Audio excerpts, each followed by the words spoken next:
If you keep allowing this one thing, she won't just pull away, she'll quietly stop seeing you as a man she can respect. And the most dangerous part, you won't even notice it happening until it's already too late. Listen carefully, because what I'm about to tell you isn't something people say out loud, not in public, not in relationships, not even to themselves, but you've felt it, that subtle shift, that moment when her tone changes, when the warmth fades, when her eyes don't light up the same way when she sees you. It doesn't happen overnight. That's what makes it so dangerous. Respect isn't lost in one dramatic explosion. It erodes, quietly, gradually, almost invisibly, and most men, most people, are completely blind to the exact moment they start trading their self-respect for temporary peace. You think you're being understanding, you think you're being patient, you think you're keeping the relationship together, but what you're actually doing is teaching her how to treat you. Every time you tolerate something that goes against your values, every time you swallow your words just to avoid conflict, every time you pretend something doesn't bother you when it clearly does, you're sending a message, not through words, through behavior, and behavior is what people truly believe. You see, attraction isn't just about looks, charm, or status. Those things might open the door, but respect is what keeps it open. And respect doesn't come from what you say, it comes from what you allow. Think about it. If someone constantly cancels plans on you and you always say, "It's okay, no problem," even when it bothers you, what are you really communicating? Not kindness, not strength. You're communicating that your time isn't valuable. And once someone believes your time isn't valuable, they slowly start believing you aren't either. It's harsh, but it's real. And this isn't just about men. Women experience this too. The same psychology applies. When you tolerate disrespect, inconsistency, emotional neglect, or manipulation, you train the other person to see you as someone who will accept less. And human nature, as uncomfortable as it is, will always push boundaries when there are no consequences. That's not cruelty. That's psychology. People don't rise to your expectations. They fall to your standards. So if your standards are unclear, or worse, if they're constantly shifting just to keep someone around, you create a dynamic where respect cannot survive. And here's where it gets even deeper.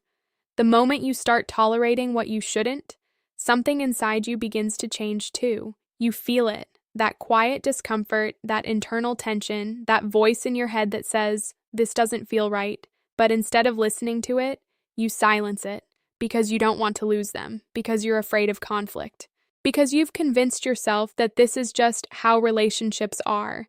And that's where the real damage begins. Because now it's not just about how they see you, it's about how you see yourself. Self-respect isn't something you declare, it's something you practice. And every time you tolerate behavior that goes against your core, you chip away at it, slowly, silently, until one day, you don't even recognize the person you've become in that relationship. You start overthinking everything, you second-guess your feelings, you hesitate before speaking your truth, and without realizing it, you've handed over your power, not because they took it, but because you gave it away, piece by piece. And here's the uncomfortable truth most people avoid. The loss of respect in a relationship is rarely caused by the other person alone. It's co-created, built through patterns, reinforced through tolerance, and sustained by silence. You see, people don't respect you more because you endure more. They respect you when you demonstrate that you won't abandon yourself just to keep them. That's the line. That's the difference. And most people cross it without even realizing it. They confuse love with tolerance. They confuse patience with passivity. They confuse understanding with self-betrayal. But love, real love, doesn't require you to shrink yourself. It doesn't demand that you ignore your own needs just to maintain harmony. Because harmony built on silence isn't harmony at all. It's suppression. And suppression always comes with a cost. At first, it's small. A comment you let slide. A boundary you don't enforce. A moment where you feel disrespected, but choose to ignore it. Then it grows. You start noticing patterns. But now it's harder to speak up because you've already set the precedent. You've already shown that you'll tolerate it. And changing that dynamic feels uncomfortable. Risky. Even scary, because now you're not just setting a boundary, you're rewriting the rules of the relationship. And that's when most people back down. They choose comfort over respect, short-term peace over long-term fulfillment. They tell themselves it's not a big deal. But deep down, they know it is. Because every time you ignore what matters to you, you lose a little more of yourself. And the other person, they adapt, they adjust, not consciously, but instinctively. They start investing less. They start valuing you less. Not because they're evil, but because your behavior has signaled that it's acceptable. This is the part no one wants to hear. Respect isn't something you ask for. It's something you enforce.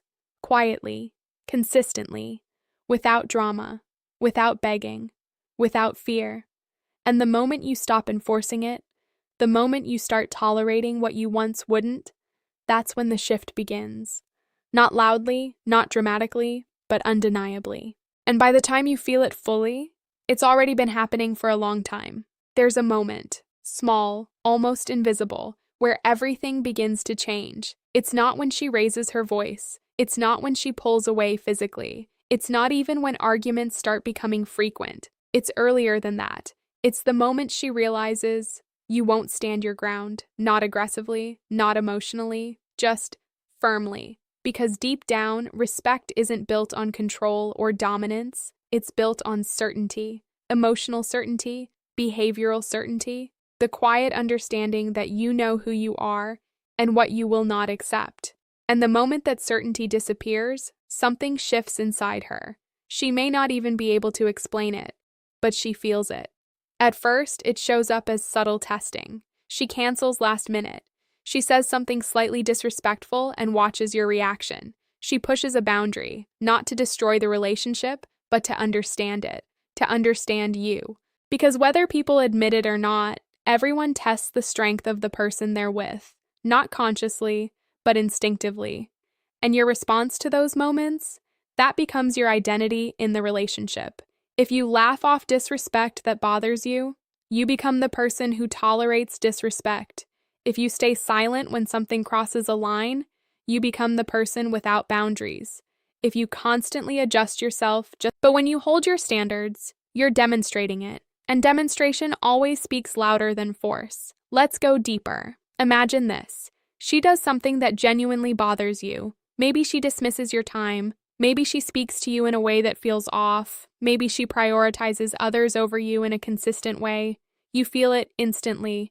That internal reaction, that discomfort, that's your signal. That's your boundary trying to speak. But instead of addressing it, you suppress it. You tell yourself, it's not worth bringing up. You think, I don't want to create tension. You convince yourself, maybe I'm overreacting. So you say nothing.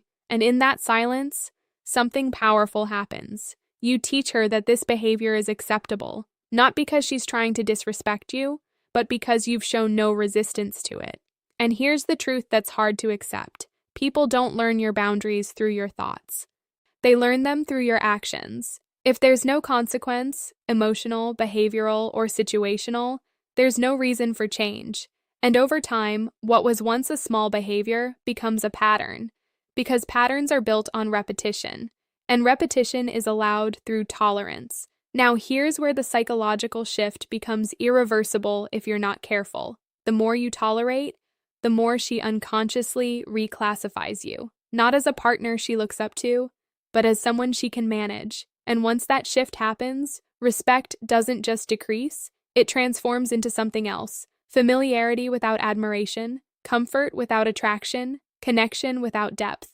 And that's the silent breakdown most relationships never recover from. Because once someone stops seeing you as someone who stands firm in themselves, they stop feeling the same emotional pull toward you. Not because they don't care, but because the dynamic has changed, and dynamics are everything. You see, attraction isn't logical, it's emotional. It's based on how someone feels around you. And one of the strongest emotional triggers in attraction is the feeling of being with someone who respects themselves, someone who doesn't need to control, but also refuses to be controlled, someone who listens, but doesn't lose themselves in the process. That balance, that quiet strength, is rare. And when it's present, It creates a natural respect that doesn't need to be forced. But when it's absent, the opposite happens. And this is where many people make the biggest mistake of all. They try to win back respect by giving more time, more attention, more effort, more patience. But respect isn't built through overgiving. In fact, overgiving without boundaries often accelerates the loss of respect because it signals imbalance, and imbalance creates emotional distance. Think about it. If one person is constantly adjusting, constantly giving, constantly trying to make things work, while the other person is doing less, investing less, and respecting less, what kind of dynamic is that?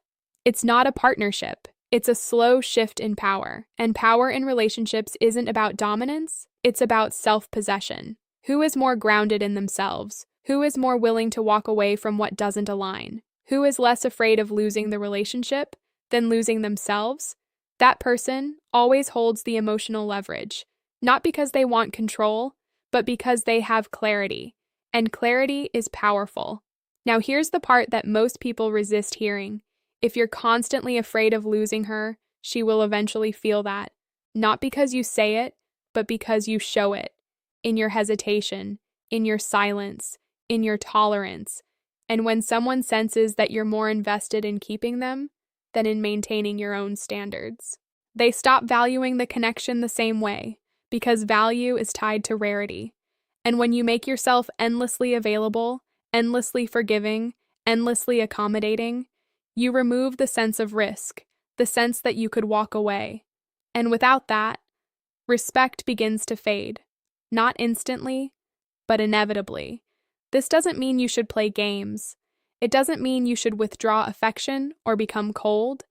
It means you need to reconnect with something most people lose in relationships: your center, your standards, your non-negotiables, the things that define who you are, regardless of who you're with. Because the moment those disappear, you don't just lose respect in her eyes, you lose alignment with yourself, and once that happens, everything else starts to fall apart. At some point, if you've been tolerating too much for too long, you'll feel it hit you all at once, not as anger, not even as sadness, but as a quiet realization. This isn't who I am. It usually comes in a moment of stillness, maybe after a conversation that felt off, maybe after being dismissed again. Maybe after you catch yourself over-explaining something you shouldn't have to justify. And in that moment, something clicks. You start to see the pattern, not just in her behavior, but in yours. Because this was never just about what she did. It was about what you allowed. And that realization, it's uncomfortable, but it's also powerful if you don't run from it. Most people do. They distract themselves. They blame the other person completely. They look for quick fixes, techniques, lines, strategies, but none of that works if the core issue stays untouched, because this isn't a communication problem, it's an identity problem. Somewhere along the way, you started prioritizing the relationship over your own standards. You started measuring your value based on how she responded to you, instead of how aligned you felt within yourself. And when that shift happens, everything changes. You stop acting from strength and start reacting from fear. Fear of losing her, fear of being alone, fear of not being enough, and fear-based behavior is always felt, even when it's subtle, even when you try to hide it. Because people don't just respond to what you say or do, they respond to the energy behind it. When your actions are driven by fear, they carry a certain weight, a certain tension, a certain neediness that doesn't need words to be understood. And that's when respect continues to slip. Not because you're a bad person, but because you're no longer standing in your own truth. Now here's where things start to turn, if you're willing to face it honestly. You don't rebuild respect by trying to change her behavior. You rebuild it by changing what you tolerate. That's it. Simple to understand, difficult to execute. Because the moment you decide to stop tolerating what doesn't align, you create friction. And friction is uncomfortable.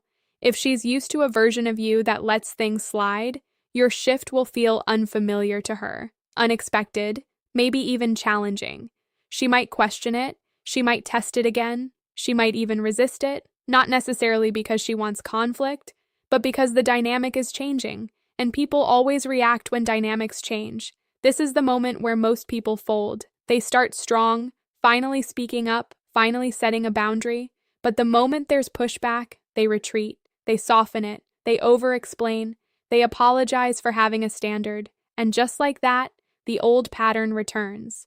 Because consistency is what makes boundaries real, not intensity. You don't need to be louder, you need to be steadier. There's a calm power in someone who knows where their line is and doesn't move it, no matter the reaction, no anger, no drama, just clarity. This doesn't work for me. And then you follow through. That's the part people skip. They say the words, but their actions don't match. And when actions and words don't align, people believe the actions. Always. So if you say something bothers you, but you continue accepting it anyway, you reinforce the exact behavior you're trying to change. Now let's be very real for a moment. There are only two possible outcomes when you stop tolerating what you used to accept. Either the relationship adjusts, or it doesn't. And that's where fear shows up again. Because if it doesn't adjust, you're faced with a decision. Stay in something that doesn't align, or walk away from something you've invested in. And that's not easy. No one talks about that part enough. Because walking away, even when it's the right thing, comes with loss, familiarity, connection, history, but staying in something that slowly erodes your self-respect comes with a deeper loss, your identity, your confidence, your sense of self. And over time, that loss is far more damaging. You see, when you consistently choose yourself, not in a selfish way, but in an aligned way, you start to rebuild something that no relationship can give you. Self-trust. The ability to listen to that internal voice and act on it. The ability to feel discomfort and not run from it. The ability to stand alone if necessary, rather than shrink to stay accepted. And ironically, that's the exact energy that creates real respect. Not control, not manipulation, not tactics, just alignment. Because when you're aligned with yourself, you stop chasing validation. You stop over-explaining your worth. You stop negotiating your boundaries just to keep someone comfortable. And that shift is felt immediately. Sometimes it brings the other person closer because they sense the change, they feel the difference, they recognize that you're no longer operating from fear, and that creates a renewed sense of respect. Other times, it creates distance because the version of you they were used to no longer exists, and that's where clarity becomes everything. Because if the relationship only worked when you were tolerating things that went against you, then it wasn't built on respect to begin with. It was built on accommodation, and accommodation has limits. At some point, you either evolve the dynamic or you outgrow it. There's no middle ground. And this is where you take your power back, not by forcing anything, but by deciding what you will and will not accept moving forward, not based on fear, not based on attachment, but based on truth. Because the truth is, the right person doesn't require you to abandon yourself to keep them. And the moment you fully understand that, everything changes. There's a version of you that doesn't tolerate what drains you, doesn't chase what disrespects you, and doesn't stay where you're slowly losing yourself. Most people never meet that version, not because it doesn't exist, but because becoming that person requires letting go of something they're still emotionally attached to. Comfort, familiarity, the illusion that if they just try a little harder, give a little more, stay a little longer, things will finally change. But deep down, you already know this truth. What you tolerate doesn't improve. It becomes your reality. And the longer you stay in that pattern, the more normal it feels. That's the trap. Because humans adapt to almost anything, even disrespect, even emotional neglect, even being treated like an option instead of a priority. At first, it bothers you. Then you question it. Then you justify it. And eventually, you accept it. Not because you want to, but because you've slowly trained yourself to. And once something becomes your normal, it becomes incredibly hard to challenge it. Because now, changing it feels like risk. It feels like you might lose the relationship. It feels like things might fall apart. But here's the part you need to hear clearly. If maintaining the relationship requires you to abandon your standards, it's already falling apart. Just quietly, slowly, behind the scenes. Because a relationship without respect isn't stable. It might continue, it might look fine from the outside, but underneath, something essential is missing. And without that foundation, everything else becomes fragile. Now, let's shift your perspective completely. Instead of asking, how do I make her respect me again? Ask yourself something more powerful. Where did I stop respecting myself? Because that's always where it starts. Respect from others is a reflection. It mirrors the standards you hold, the boundaries you enforce, the way you carry yourself when things aren't perfect, and most importantly, it reflects what you're willing to walk away from. That last part matters more than anything, because the willingness to walk away, not impulsively, not emotionally, but calmly and clearly, is what defines your value in any relationship. Not because walking away is the goal, but because needing to stay at any cost removes your leverage completely. When someone knows you won't leave, no matter how they act, the dynamic shifts permanently. Your words lose weight, your boundaries feel optional, your presence becomes expected, not appreciated. But when someone senses that you choose to be there, not because you need them, but because it aligns with you, everything changes. Your time has value, your attention has weight, your presence becomes something that's felt, not assumed, and this isn't about playing games. It's about understanding a fundamental truth of human psychology. People value what feels intentional, not what feels guaranteed. So if you've been giving your time, your energy, your patience without any clear standard, you haven't been building respect. You've been removing the very conditions that create it. Now here's where real transformation happens. Not in what you say, not in how you act for a few days, but in what you decide, deeply, internally, moving forward. You decide that your time matters. You decide that your energy isn't unlimited. You decide that being in a relationship is a choice, not an obligation. And from that place, your behavior changes naturally. You stop over-explaining. You stop trying to prove your worth. You stop accepting things that don't sit right with you, even if it creates temporary discomfort. Because you understand something most people ignore. Short-term discomfort protects long-term respect, and avoiding discomfort? That's what slowly destroys it. Now, will this be easy? No, because the moment you shift, you'll feel resistance, internally and sometimes externally. You might question yourself. You might wonder if you're being too couture, too distant, too different from who you used to be. But that's part of the process. Growth always feels unfamiliar at first, because you're stepping out of patterns that once felt safe, even if they weren't serving you. And here's what you need to hold on to. You're not becoming someone else. You're returning to who you were before you started settling for less, before you started shrinking your standards, before you started confusing love with tolerance. And when you come back to that version of yourself, you don't need to demand respect. You don't need to chase it. You don't need to convince anyone of your value. It's felt in your silence, in your decisions, in what you accept, and what you calmly walk away from. Because real power isn't loud, it doesn't argue, it doesn't beg, it simply stands. And the right people, they recognize it immediately. They don't feel controlled by it, they feel drawn to it, because it creates something rare, clarity. And clarity is what allows real connection to exist, without confusion, without imbalance, without the constant feeling that something is off. Now let's bring this back to you, not the relationship, not her, you. Think about the moments you ignored your instincts, the times you felt something wasn't right, but stayed quiet, the situations you tolerated, hoping they would improve on their own. Those weren't just random experiences, they were signals. And every time you ignored them, you moved further away from your center. But the moment you start listening again, everything shifts. Your decisions become clearer. Your actions become more aligned. Your presence becomes stronger without you needing to force anything. And that's when respect, real respect, starts to rebuild, not just from her, but from yourself. And that's the foundation everything else is built on. Because at the end of the day, the question isn't whether she'll respect you. The real question is, will you continue to tolerate what costs you your self-respect just to keep someone in your life? Or will you finally draw the line and become the person who no longer needs to ask for respect because you live it? So here's what I want you to do right now. Be honest with yourself. What is one thing, just one, you've been tolerating in your relationship that you know, deep down, you shouldn't? Drop it in the comments. And if this made you see something you've been avoiding, like the video, subscribe, and share it with someone who needs to hear this, because sometimes one realization changes everything.